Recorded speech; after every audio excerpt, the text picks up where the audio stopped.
proud of that. Let's head over now to Lance and Jolene for a look at what's coming up at 5. All right, Linda, thank you very much. We are still tracking some breaking news. Human remains found in Oklahoma County. We have a crew on the scene. We'll have a live report straight ahead. Also tonight, a love triangle comes to a deadly and fiery end. The guy couldn't have her, that nobody was going to have her. What a woman says she saw the night her husband was murdered. Plus, one team will find him, and he can't run forever. A wanted man on the run. His particular skill set, officials say, makes him even more dangerous. It's next at 5. Always there for you. This is News Channel 4 at 5. And thank you for joining us on this Tuesday here at 5 o'clock. I'm Lance West. And I'm Jolene Cheney. We begin tonight with breaking news. Reports of remains found in Oklahoma County. News Channel 4's Kristen Shanahan is live from the scene near Southeast 15th and Hare Road. And Kristen, I know information is hard to come by, but tell us what you know.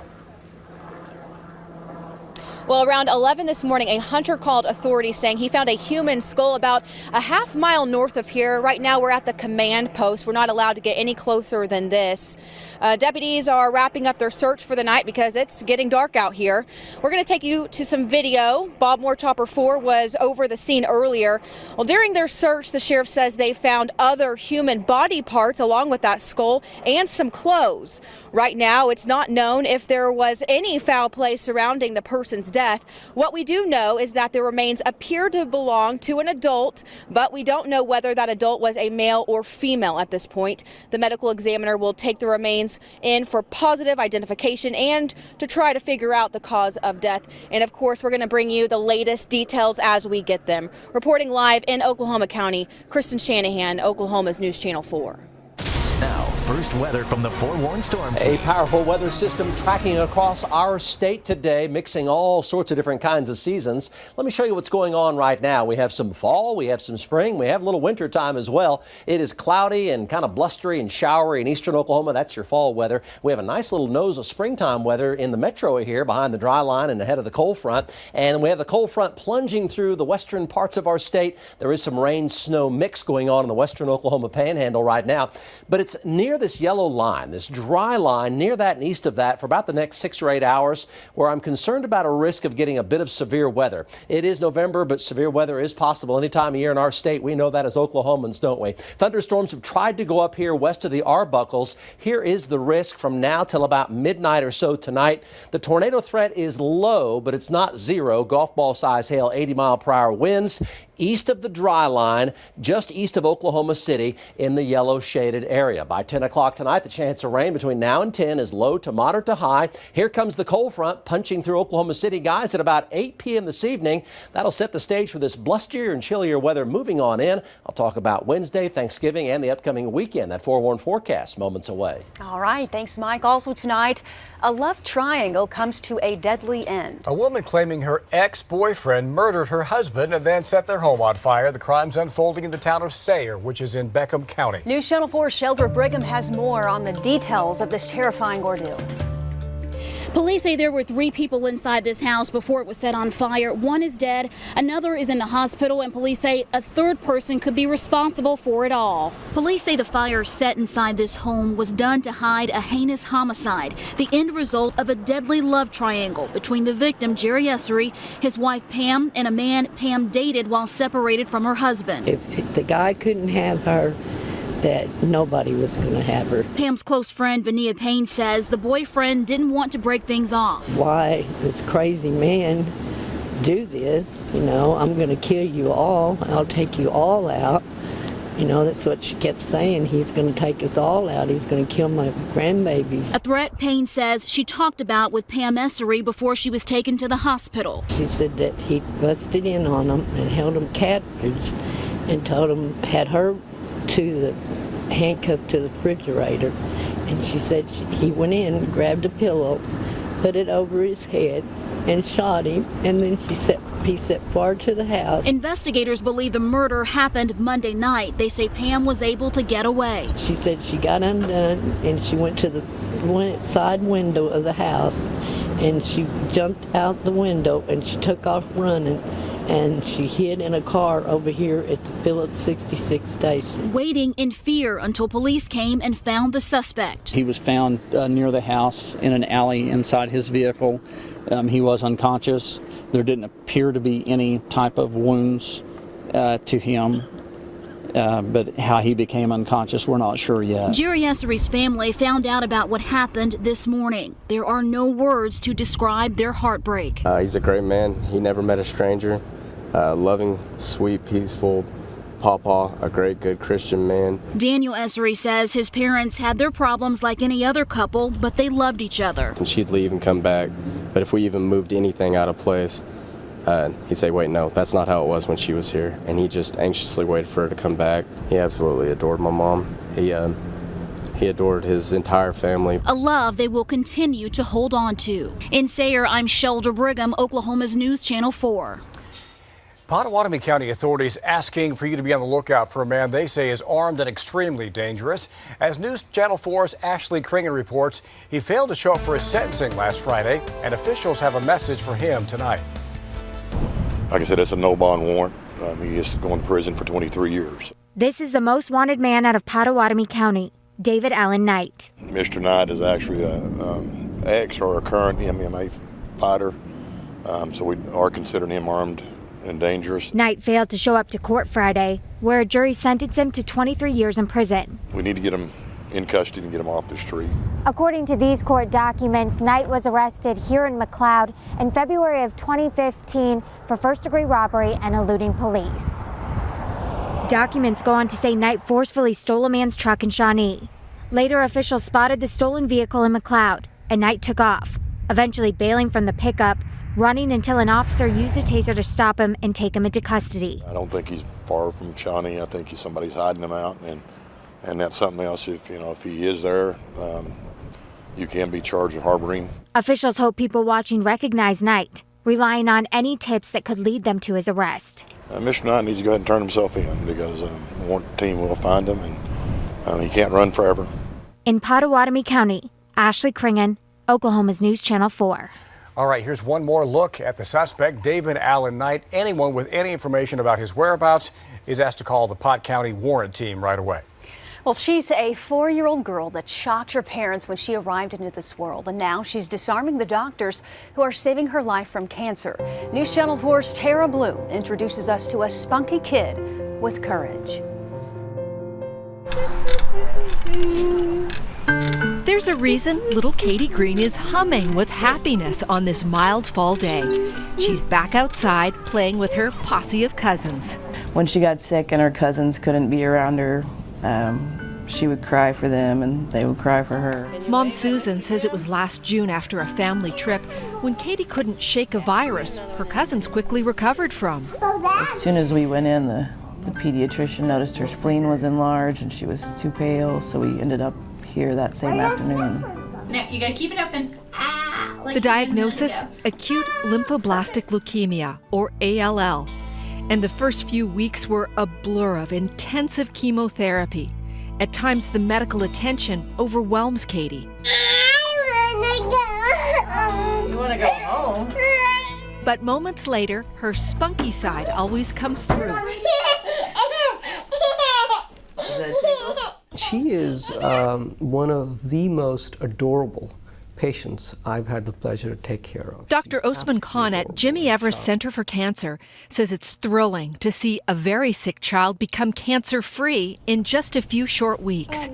Doctors here are constantly improving ways to tailor treatments. This has been fantastic progress over the last 15 years or so in our ability to better categorize patients, to better individualize treatments, and to do personalized treatment for every patient. The staff here is amazing. They all know her by name. Whether it's in clinic or playing ponies. Can I come play? Sure.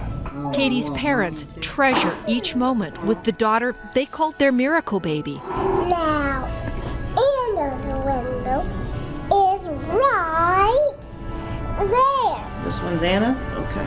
Okay. You see, she arrived only after their other daughter was already grown up and out of the house. And even with 2 years of maintenance chemo ahead, the Greens say Katie is taking charge and leading them into a bright future. She's hitting every milestone. She seems to be doing great. Tara Bloom, Oklahoma's News Channel 4. Well, the Greens live in Moore, and they say they're grateful that Jimmy Everest is convenient to them, allowing both parents to remain working full-time. For more information on Jimmy Everest Cancer Center, or if you'd like to donate to cure cancer in Oklahoma's children, you can visit our website at kfor.com. They have a lot to be thankful for this Thanksgiving holiday, for sure. Well, more financial troubles hit Oklahoma City. Another round of budget cuts approved in OKC. The impact this could have on your safety is coming up next. Well, tough times are getting tougher in Oklahoma City. The city council approved another round of across-the-board budget cuts this morning, trimming an extra $9 million to balance the books. That means cutting police officers, for example, reducing the size of a force that's already at a less than ideal level. When you're having to cut officers, it's to a staff that is already below what we really need. It's, it has more of an impact. So that being said, at some point, the cities are going to have to figure out, we're going to have to figure out how to fund operations, because if you don't have the money, you can't have it. Well, economists don't expect things to improve right away, even with the holiday shopping season ahead of us. They say OKC shoppers are still hesitant to spend, even as the oil industry recovers. Well, you may have noticed winds of change blowing through Oklahoma. Yes, Mike says cooler temps, maybe even some severe weather could be possible. Details ahead.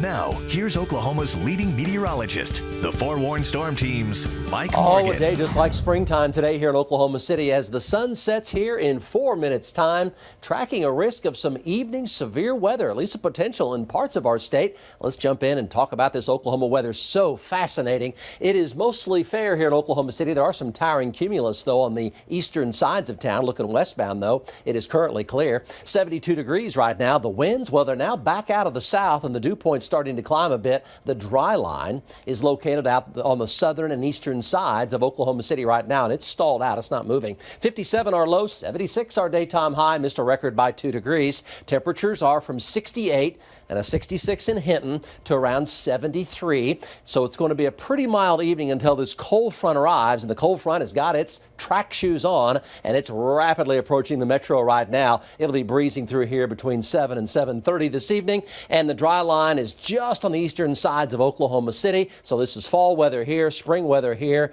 and winter weather here. There's rain and snow mix out in the western Oklahoma Panhandle right now. It's a powerful area of low pressure. Now keep in mind, above that, there's a powerful jet stream right across Oklahoma. This would be a classic weather map for an outbreak of severe weather in April or May, including tornadic activity. And the tornado threat is not zero for this evening ahead of that dry line, but it is low. It's quite low, but it's not zero. If these storms can overcome this intense jet stream over us right now and actually develop this evening in the unstable weather east of the dry line as the cold front plows into all this and gives it a big lift vertically in the atmosphere, and that front will just sweep on through deeper into the evening hours and overnight hours tonight. But it's this area here just on the east and southeast sides of Oklahoma City that I'm tracking very carefully here. There are showers and a few thunderstorms in southeast Oklahoma, and a couple of thunderstorms tried to go up right on the dry line. They went up, and the jet stream kind of sheared them off, or kind of cut off the tops of them, and they dissipated, and that's a pretty typical scenario with this type of setup. And look at the cold front here, really making tracks now, passing Kingfisher and Hinton. That's the northwesterly breeze. It's going to really chill us down late this evening and overnight tonight, and also for tomorrow. But in the meantime, this lift with the cold front plunging in is going to generate this slight risk of severe weather. Golf ball size hail, 80-mile-per-hour winds, tornado threat low but not zero when these thunderstorms do develop. Here's the map for 8 o'clock. And as you see, thunderstorms do develop on the cold front just on the eastern sides of Oklahoma City, literally by a few miles. By 10 o'clock, Ada over toward Okemah, down toward McAllister. And then later tonight, those thunderstorms, they move on out, and the chilly moves in, blustery and low to mid 40s tomorrow morning. We'll start pretty cloudy and kind of raw in the morning, and then sunshine will come back out by mid to late morning throughout the afternoon hours for tomorrow. Low to mid 50s and low 60s for daytime highs for tomorrow. This evening, the chance of storms begins on the southeast side of Oklahoma City. It's a low to moderate to high probability. There will be thunderstorms developing this evening. They'll quickly push into Arkansas after midnight tonight. And here comes the chill, upper 30s to mid 40s for lows, 44 here in Oklahoma City with a gusty northwesterly wind. And for tomorrow, low 50s, mid to upper 50s, a couple of low 60s, some clouds around in the morning here in Oklahoma City, then we'll clear on out. 59 will be our daytime high with a gusty northwest wind at 20 to 30, and Thanksgiving still looks beautiful. Mid to upper 60s for daytime highs. So, tracking that risk of severe weather just east of Oklahoma City for the next few hours. And then here comes the cool. Thanksgiving looks nice. Light winds on Friday, 39 to 59, so a good day there. The weekend looks nice, but by late Sunday, thunderstorms will move in. That'll be that trend toward chillier weather next week. And we may see a little snow in parts of the state. Next week, we'll have more on that coming up at 6 right after this. Now sports with Brian Brinkley. The Oklahoma City Thunder's schedule gets a little tougher coming up. The first of 3 road games and 4 of the next 5 on the road is tonight as OKC visits the Los Angeles Lakers. The Thunder beat the Lakers back on October 30th in OKC, but this doesn't look like the hapless Lakers team from last year.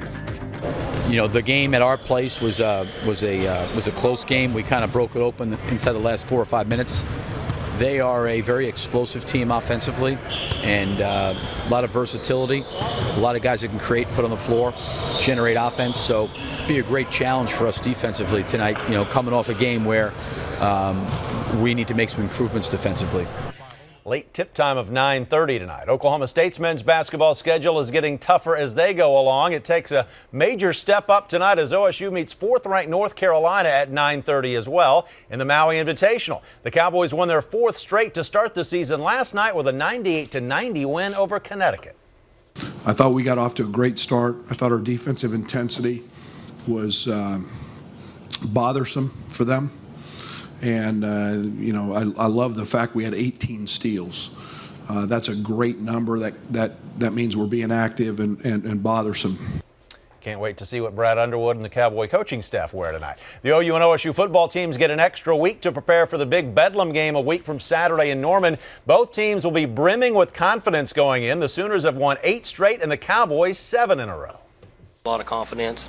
Going to play a good team. I mean, playing a team that's hot right now, playing really good and very active on the offense, and you know, looks like they're playing what would be better in their opinion from the public's opinion on defense. So it'll be a great challenge for us, but guys have worked hard and they're there. We'll be there in 2 weeks.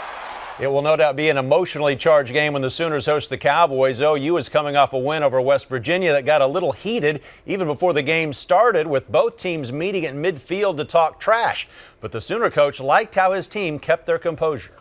We're not out there getting personal fouls and doing anything, you know, to draw penalties, and meeting at the 40-yard line. Everyone meets somewhere. And again, you show me a time where we've been stomping on anybody's logo, and that hasn't happened in 18 years. So we do things the right way, and but in the end, I don't know that it didn't help us, you know. So we were sure ready to go. I know that.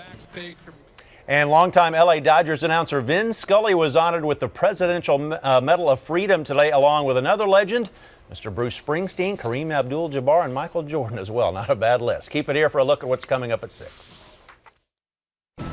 And details tonight at 6 on those human remains found in Oklahoma County. You'll hear what police have to say about the investigation. Live report coming up also at 6. Nerves rattled.